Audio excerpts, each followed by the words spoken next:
ఈ వీడియో ఏంటంటే మా శ్రీకాకుళం స్పెషల్ అప్పడాల రెసిపీ అండి. అవి ఎలా చేయాలి ఏంటన్నది నేనైతే చెప్పలేను, కానీ జస్ట్ చూపిస్తున్నా, చూసేసేయండి. ఆ పల్లెంలో కలిపేవైతే చెప్తాను, ఎందుకంటే అది ముందు అయితే వీడియో తీయలేదు కాబట్టి. మినపప్పుని ఆడించుకుని అందులో మిరపకాయలు అంటారు మా సైడు, చిన్న మిరపకాయలు, మీరేమంటారో కామెంట్ పెట్టేసేయండి. అలాగే సాల్ట్ వేసుకున్నారు అందులో, అంతే.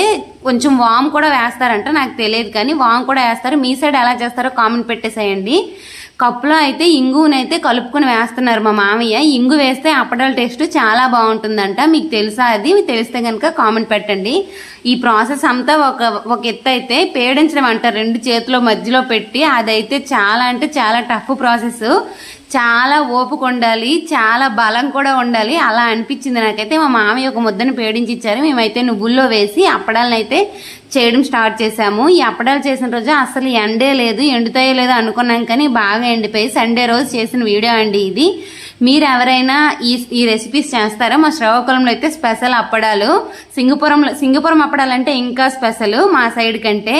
ఇది ఈ వీడియో కనుక మీకు నచ్చినట్లయితే please do subscribe my channel. నా ఛానల్ అయితే బాగా సపోర్ట్ చేస్తున్నారు, ఇలాగే సపోర్ట్ చేస్తారని అనుకుంటున్నాను. మీరు ఇలాగే సపోర్ట్ చేయండి. నేనైతే మంచి మంచి వీడియోస్ పోస్ట్ చేస్తూ ఉంటాను. ఈ వీడియో కనుక మీకు నచ్చినట్లయితే like, share and subscribe. Bye అందరికీ.